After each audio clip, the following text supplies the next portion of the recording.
I had just retired when my daughter-in-law called. "I'm leaving my kids with you," she said, her voice sharp as broken glass, like she was doing me a favor.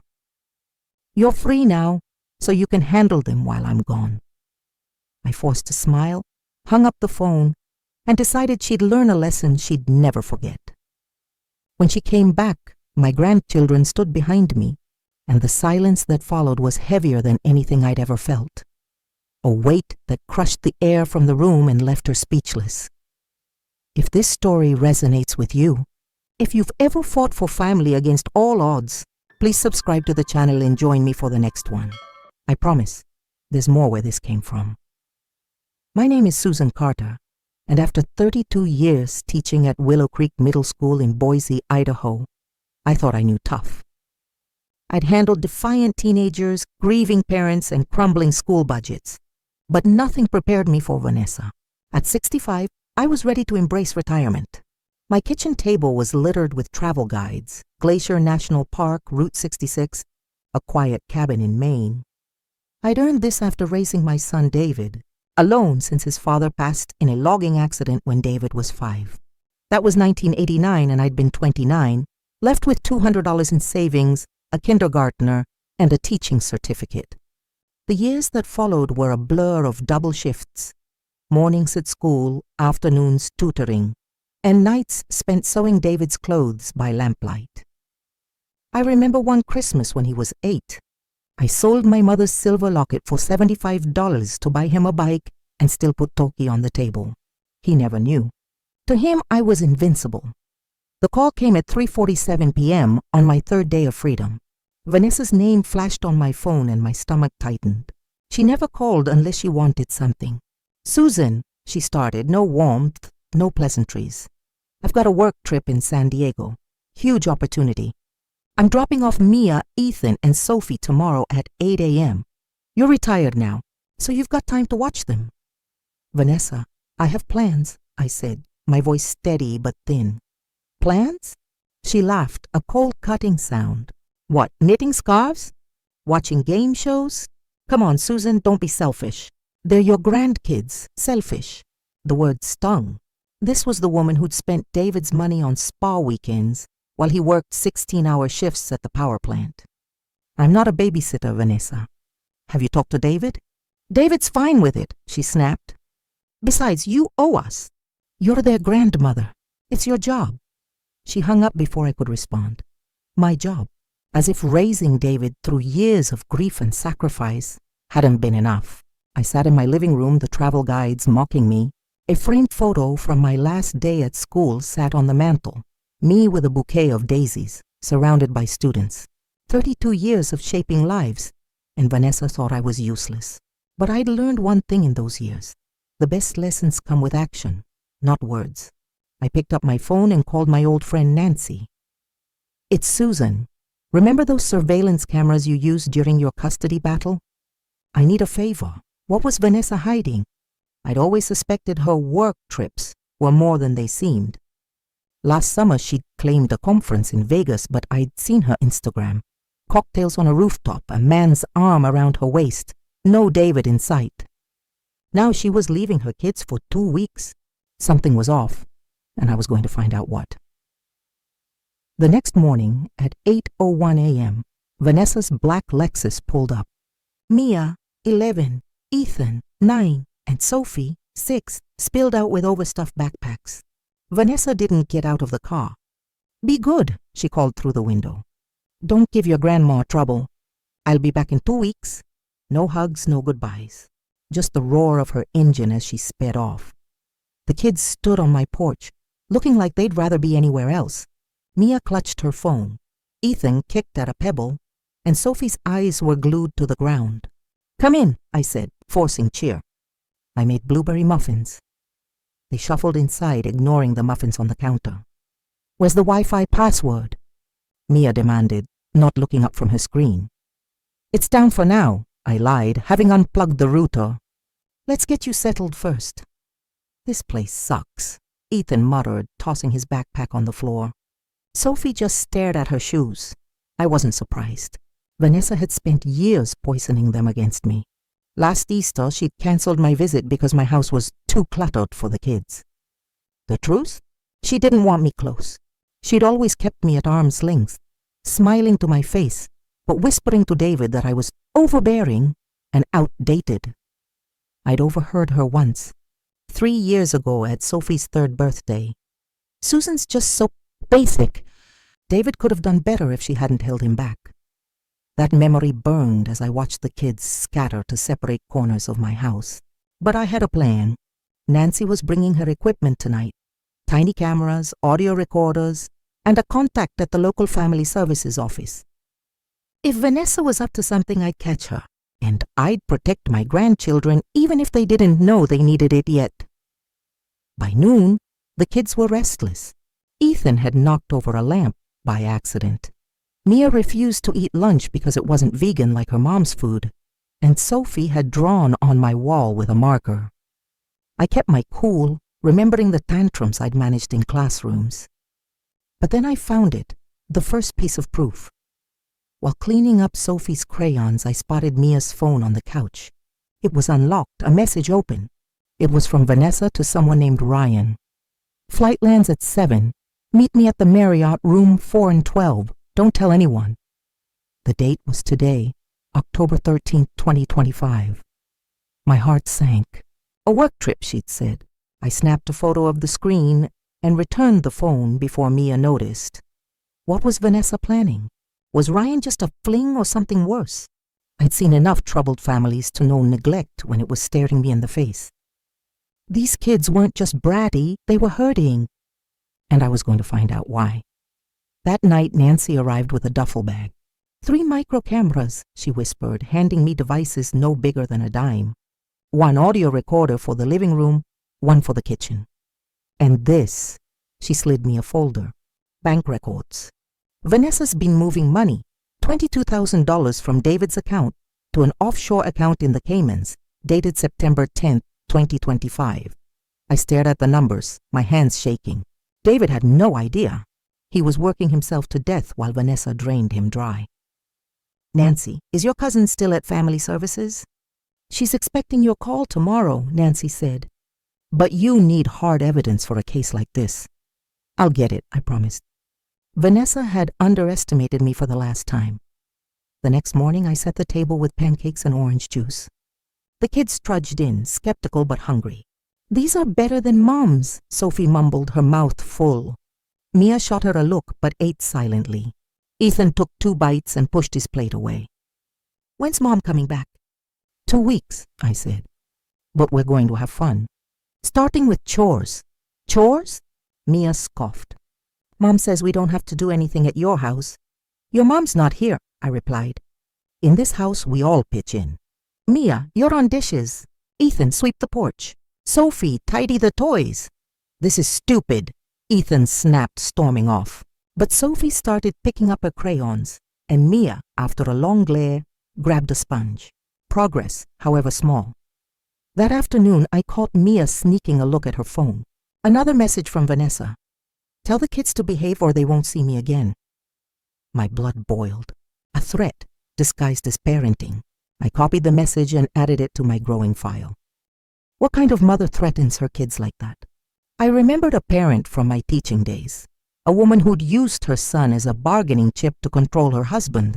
It had ended in court with the child in foster care. I wouldn't let that happen to my grandchildren.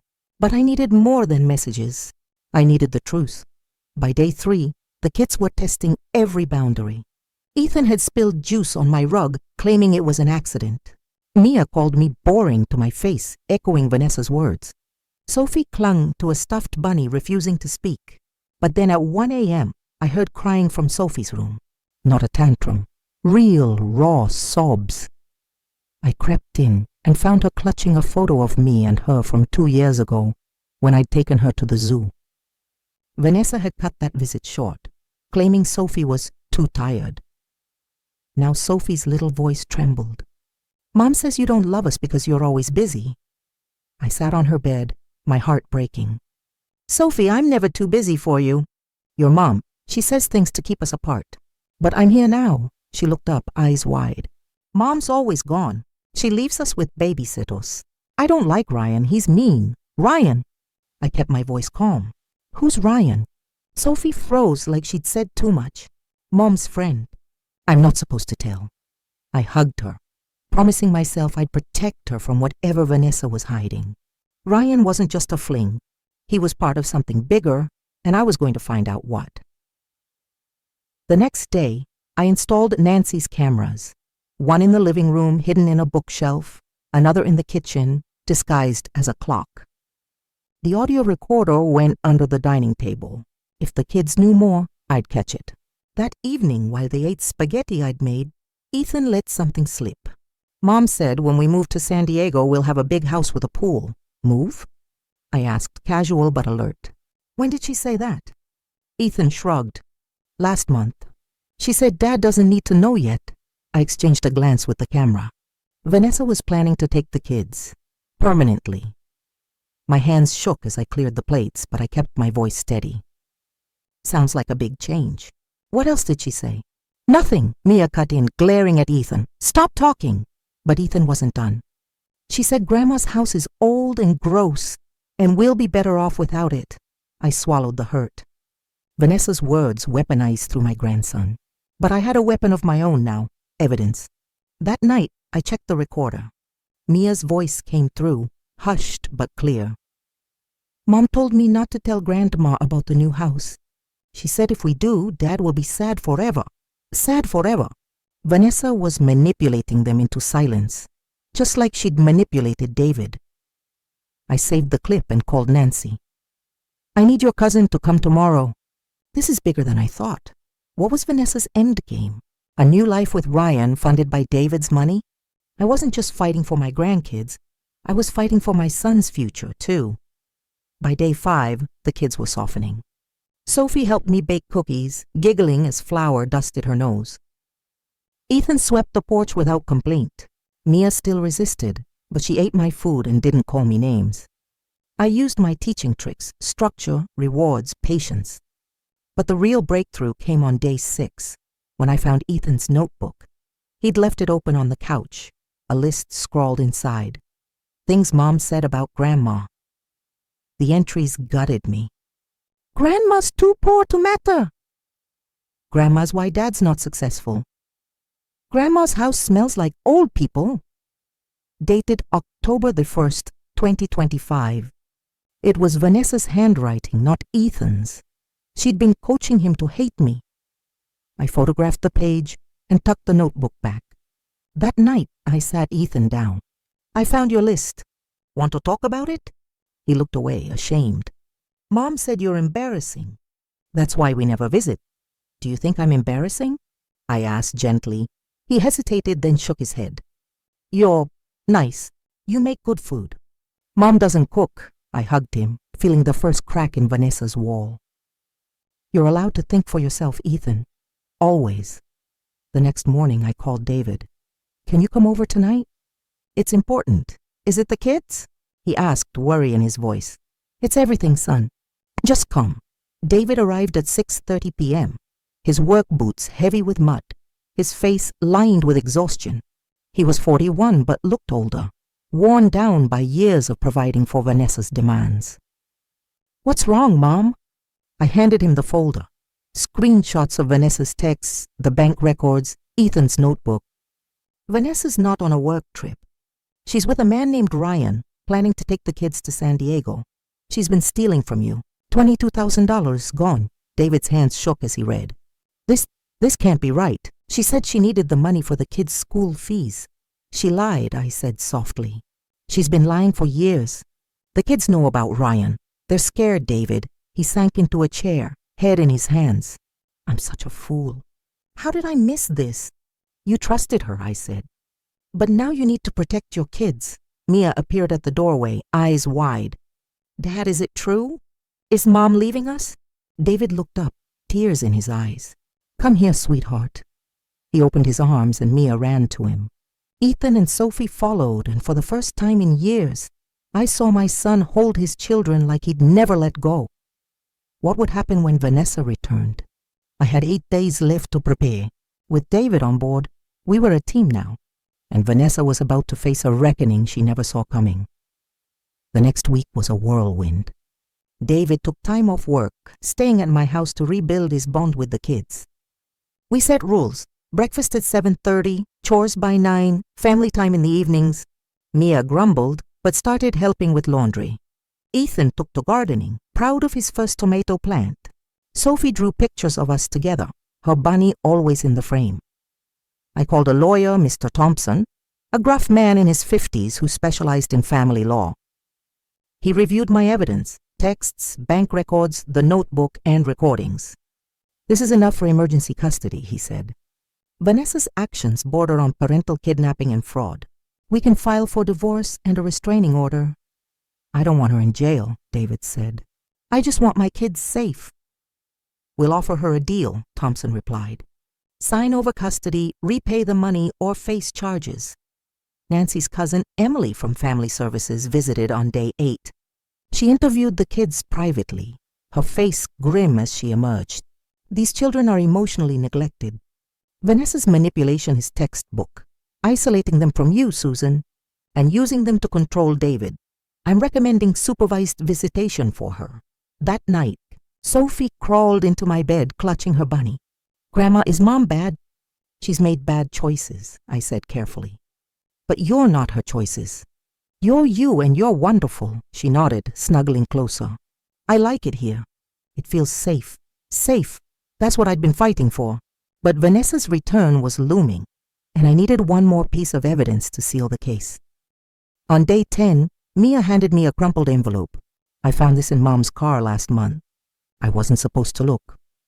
Inside was a lease agreement for a condo in San Diego, dated September 20th, 2025, in Ryan's name. The deposit? $15,000 wired from David's account. I hugged Mia.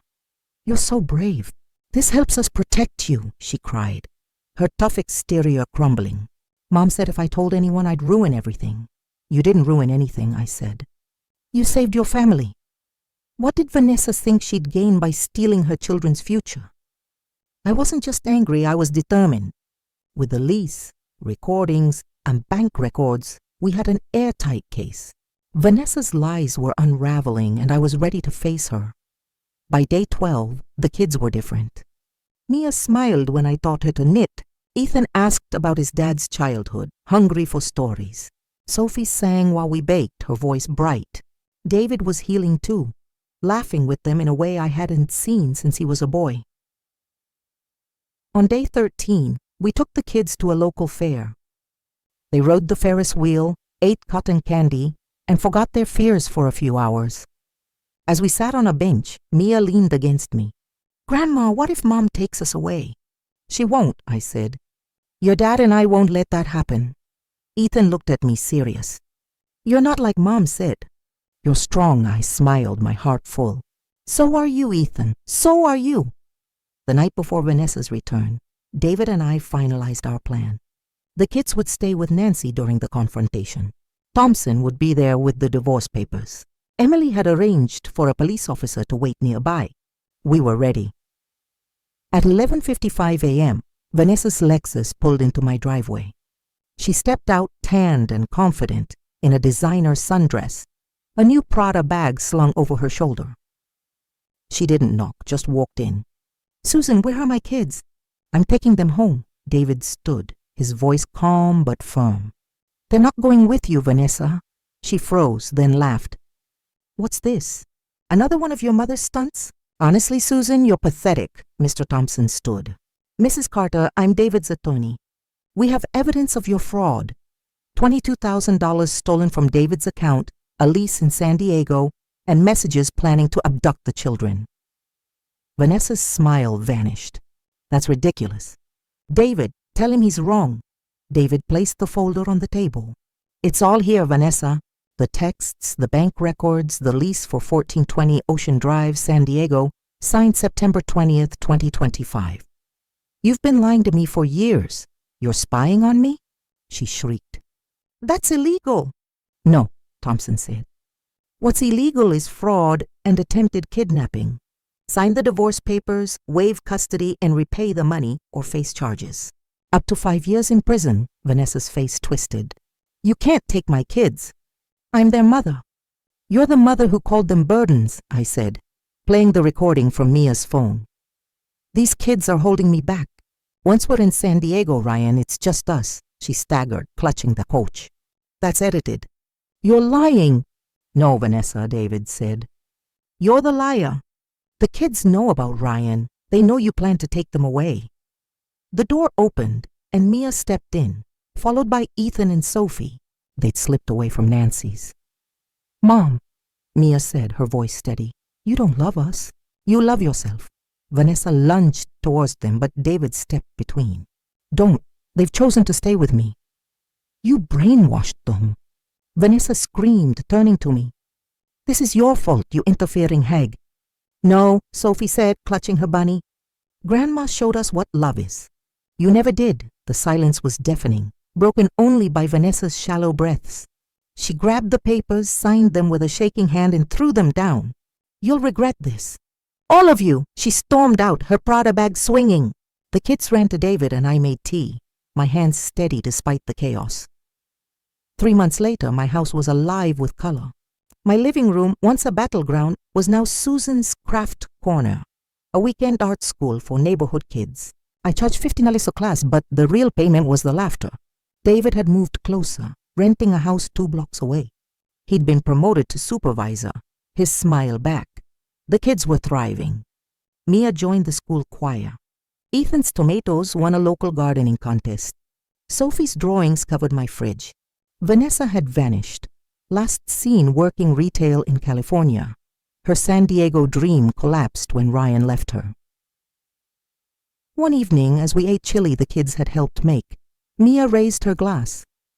To Grandma, who never gave up. To family, I added. The kind we choose. As I tucked Sophie in that night, she whispered, Grandma, are you happy? I looked at my home, filled with love, and smiled. I'm whole, my love.